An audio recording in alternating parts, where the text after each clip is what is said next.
moi, Euh, Qui vous a dit on? Vous dites on. Qui vous a dit? parce qu'il y avait des policiers qui m'avaient appelé, parce que M. Jambard m'avait attaqué pour diffamation suite aux articles qu'on a fait dans le Guardian, et j'avais dit, bah, j'en profite vu que je vous ai, j'aimerais vous mettre ça avec les personnes qui sont sur place et tout. Ah non, c'est pas notre boulot. Bah, je dis, mais je fais comment? Oui, mais c'est pas ça le but. Et quand j'ai réessayé, notamment vis-à-vis de la juge, j'ai reçu une fin de non-recevoir. Alors après, peut-être que j'aurais dû refaire un article 40. Le problème étant que je vis dans un milieu qui est tellement criminalisé que je devrais faire des articles 40 tous les jours. Alors, je n'ai pas forcément le temps, mais en effet, je devrais m'y atteler davantage. Mais c'est pour ça que si cette commission peut aider aussi à ce niveau-là et faire la lumière au minimum de tout ce qui s'est passé, vous n'imaginez même pas à quel point vous aurez notre gratitude en parlant de tous ces gens qui ont malheureusement souffert des dirigeants sportifs ici et là. Je vais laisser la parole à Madame la rapporteure. Alors bonjour, déjà merci effectivement pour ce témoignage en fait qui recoupe aussi pas mal de choses qui nous ont été rapportées sur l'omerta, sur le fait justement qu'il y a très peu de personnes qui osent briser justement cette forme de loi du silence au niveau des fédérations et des clubs, que ce soit d'ailleurs les victimes ou les personnes qui ont connaissance de faits et qui non plus ne les rapportent pas par peur soit de représailles, soit pour d'autres choses. Mais on aura l'occasion d'y revenir. Peut-être quelques questions pour vous. Alors, Monsieur Molina, vous intervenez justement de manière prédominante dans le monde du football, mais pas seulement. Moi, j'aimerais savoir comment est-ce que vous qualifiez aujourd'hui la situation du football français sur les questions qui nous regardent, à savoir les violences dans le sport, racisme et éthique financière. Et j'aurais d'autres questions pour vous par la suite. Notamment, vous avez fait allusion à des menaces qui pèsent sur vous et qui seraient la raison pour laquelle vous n'êtes pas sur le territoire français aujourd'hui, si j'ai bien compris.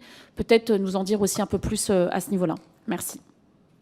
Et si je peux me permettre, je voudrais Alors, compléter. premier point, Attends, excuse-moi, je voudrais compléter également. Vous avez dit d'ailleurs beaucoup de grands journaux pourraient faire sauter la FFF demain. ah oui, l'équipe en premier lieu. L'équipe. Il y a des gens très bien à l'équipe. Il y en a d'autres qui font ce qu'aujourd'hui est une manière de faire du journalisme, c'est-à-dire on va protéger telle ou telle source en faisant des règlements de compte, ce qui est un véritable souci. Encore une fois, je ne parle pas de tous les journalistes de l'équipe, mais de certains qui, des fois, font des publi-reportages. Mais ce ne sont pas les seuls, malheureusement. Juste une petite anecdote à ce sujet-là, mais vous avez un très grand quotidien français qui avait, par exemple, bloqué des publications liées à M. El Khalifi. Il s'avère que la personne qui a bloqué a notamment une loge au carré VIP du Parc des Princes. De lien de cause à effet, je ne saurais trop quoi dire. Le problème, c'est qu'on a mis aujourd'hui, il y a de moins en moins de journalisme et de plus en plus de communication et de règlements de compte. Et ce sont beaucoup d'agences de communication qui vont justement aider à faire certains papiers ou certaines boîtes d'intelligence économique, parce qu'on est dans un milieu où en fait les gens ont tellement de privilèges, la soupe est tellement bonne qu'ils veulent surtout pas quitter leur piédestal. Et ce qui est absolument fascinant dans ce milieu, c'est que vous avez énormément de gens qui ont des bilans catastrophiques, mais vu qu'ils parlent et qu'ils balancent ici et là, ils sont relativement protégés par la presse. Et c'est là où je tiens à rendre hommage à, par exemple, tout ce qu'a fait France Télévisions sur le travail de la Fédération de gymnastique, parce qu'en plus, ce n'est pas une fédération très médiatisée, et ça nécessite beaucoup de temps, etc. Un énorme bravo à eux. Et je vois aussi Mediapart, ce qu'il a fait, faisait du tennis, parce que la rubrique rugby de l'équipe avait fait, faisait du rugby. Et il y en a plein d'autres, évidemment, hein, ça vient de partout. Et ben, c'est ça qui permet aussi aux politiques, je pense, de se rendre compte qu'on a un véritable problème à ce niveau-là. Et encore, j'oublie, il y avait aussi ce qui s'était passé, les scandales d'équitation, les scandales liés au sport de glace il y a quelques années. Là, je vais vous parler ensuite des fédérations de sport de combat, où là, je ne sais même pas où commencer. J'ai même dû contacter le conseiller sport de M. Macron parce qu'à un moment donné, ça me dépassait tellement que je me suis dit, mais où on est?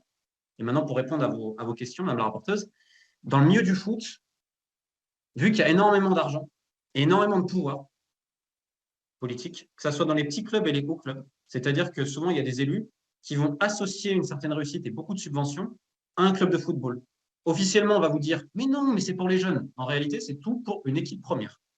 Prenez l'exemple de Chartres. Par exemple, il y a plus de 1 200 000 de subventions, 4e division française, ce qui est colossal. Cette subvention sert surtout à donner des salaires à des joueurs de football professionnel dans le but que le club monte. Mais officiellement, on va vous dire non, non, c'est pour les jeunes. Donc en fait, il y a toujours ce double discours-là avec cette folie des grandeurs que les présidents ont, c'est-à-dire on veut avoir le club le plus haut possible et ensuite faire des transferts ou que sais-je encore. Donc l'état du football, il est abyssal. Je vais vous donner un exemple tout bête que j'avais donné aux inspecteurs du ministère des Sports. Je vais juste vous donner cet exemple-là qui pourra vous être confirmé très facilement par les gens qui étaient à la Fédération française de foot. Vous avez une personne qui se chargeait de ramener, excusez-moi de parler comme ça, mais des filles de joie des prostituées à des cadres de la Fédération française de foot. Et quand à un moment donné, cette personne a eu un gros problème, parce qu'il a été exfiltré quand même du Brésil, parce que certains joueurs se sont rendus compte qu'il avait escroqué les familles lors des locations. En fait, les familles des joueurs venaient au Brésil à la Coupe du Monde. Cette personne les aidait à avoir un appartement, mais ils se sont rendus compte qu'il doublait le prix. Donc, les joueurs se sont rebellés. Cette personne a été exfiltrée. Il y a eu, soi-disant, une enquête en interne. Des gens sont venus. Bon, finalement, l'enquête, il n'y en a pas eu. Ce monsieur a récupéré une promotion, on l'a mis pour gérer notamment la Coupe du Monde féminine. Alors, j'ai trouvé ça quand même très ironique que la personne qui ramène notamment les prostituées, on le mette dans le football féminin. Donc, vous voyez, c'est un peu cette dichotomie, ce cynisme. C'est globalement ce qui est ambiant. Je pourrais vous en citer tellement. Le racisme, c'est un problème qui dépasse le football français, qui est international. Parce que quand vous avez la FIFA, à l'époque, il y avait une task force contre le racisme. Le nouveau président de la FIFA arrive, Gianni Infantino, sa première mesure, c'est d'enlever ça et de dire publiquement, je suis contre le racisme. Bon. On remarque qu'il y a la posture publique et puis il y a les faits. Or, en matière de violence sexuelle, là, on touche le fond. Et je pense que tout à l'heure, vous avez le responsable de Colosse d'Argile qui pourra vous dire bien plus que moi. Mais je vais juste prendre un exemple avec des faits très concrets. Parce que mes publications ont surtout concerné la pédocriminalité et d'autres abus. Ça peut être harcèlement moral sur jeunes, harcèlement sexuel, etc. On l'avait écrit depuis 2020 dans le New York Times quand même. Hein. Ce qui est d'ailleurs, anecdote, la fédération, quand ils ont eu ça, ils ont pris des cabinets de conseil de crise et tout pour faire soi-disant un rapport d'audit qu'ils ont gardé eux-mêmes. Bon. Donc tous les gens, je vais vous citer des noms. Vous avez eu Madame Roujas, qui était une des responsables à Clairefontaine du pôle féminin, qui, selon les documents que nous avons obtenus et qui ont été publiés dans la presse, a été virée parce que la fédération lui reprochait des relations intimes, notamment avec une mineure. Bon. Elle n'a pas contesté son licenciement à l'époque. Vous avez eu Monsieur San José, responsable éducatif à Clairefontaine. Lui, ils l'ont fait partir suite à des textos assez amoureux quand même quand vous dites « je t'aime » à un gamin de 13 ans, 14 ans, « tu me manques mon vélo, je t'aime, je t'aime, je t'aime » et d'autres attitudes, on dirait un comportement inapproprié. Il a été viré en catimini pour ça. Vous avez eu Madame Gaëlle Dumas, qui a été condamnée récemment en premier instant, je pense qu'elle a fait appel, pour harcèlement moral sur des jeunes au pôle espoir de Blagnac, qui appartient à la Fédération française de football.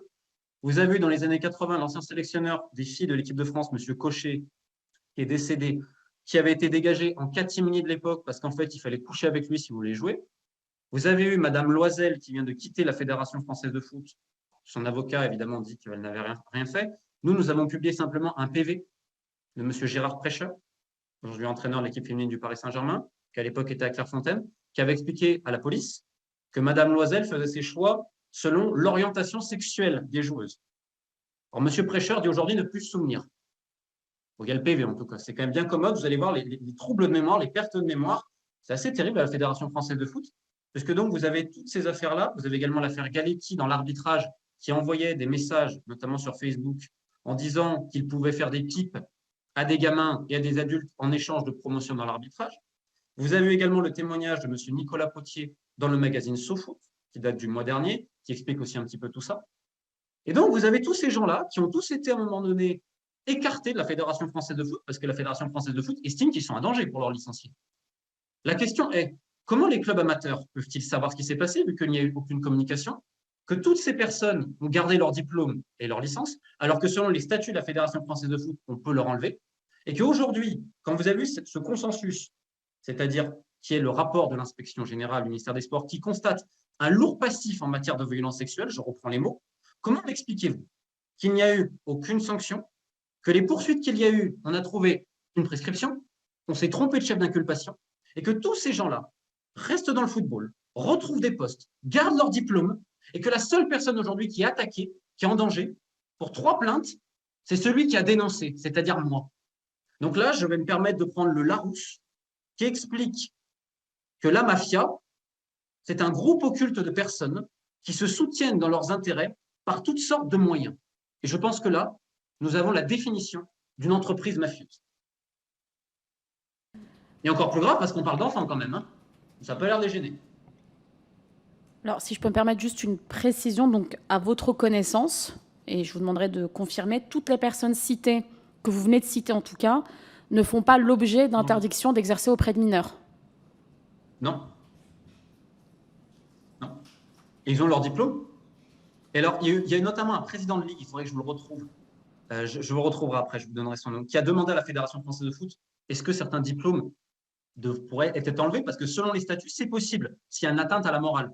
Et vous avez le directeur juridique de la Fédération française de foot, M. Lapère, qui refuse. Il faut savoir quelque chose sur M. Lapère qui est assez intéressant, je trouve. Ce monsieur a supervisé aussi pour vous montrer l'impunité et qu'il est temps de dire trop, c'est trop. Là, on parle d'actes de violence sexuelle, mais je peux vous parler aussi d'élections frauduleuses, sans aucun problème. Si vous êtes suspendu, comment vous pouvez voter? Si vous êtes suspendu, vous ne pouvez pas, mais on est d'accord, ce n'est pas très compliqué. Et il y avait à La Réunion, où d'ailleurs le président de la Ligue depuis 40 ans, M. Etève, le monarque, qui d'ailleurs a un procès bientôt pour harcèlement sexuel dans les cinémas qu'il tient aussi. Et je vous passe ses propos à la fédération, puisqu'il paraît qu'il n'y aurait que des salopes, etc. Où là, on est vraiment dans les violences psychologiques que vous caractérisez. Je tiens à préciser que l'inspection générale du ministère des Sports a tous les documents en main et que selon des mails, ils ont dit que c'était, je ne me rappelle plus, l'équipe avait sorti ça, terrible ou affligeant. Aucune mesure n'a été prise, évidemment, à l'encontre de la Ligue de La Réunion, dont le directeur technique est actuellement incarcéré également pour violence sexuelle. On attendra évidemment l'issue de son procès. Je termine mon histoire. On est en 2017. Monsieur le directeur juridique de la Fédération française de foot arrive à La Réunion et a validé des élections où vous aviez des gens qui étaient suspendus. Donc, quand vous arrivez à valider des élections, vous avez des gens suspendus, c'est ce qu'on appelle une élection frauduleuse. Donc, quand vous en arrivez à truquer des élections pour faire gagner les copains, ils ont fait pareil à la Ligue du Sang d'ailleurs, quand vous arrivez à mettre sous étau noir toutes ces affaires-là, qui ont mis des années avant de sortir, que vous maintenez tout le monde sous pression, je vous pose la question, est-ce que c'est une fédération française de football ou c'est une fédération française de crime? Parce que la question, je pense, aujourd'hui, mérite d'être posée, et si cette fédération ne doit pas être considérée comme une organisation de type mafieux.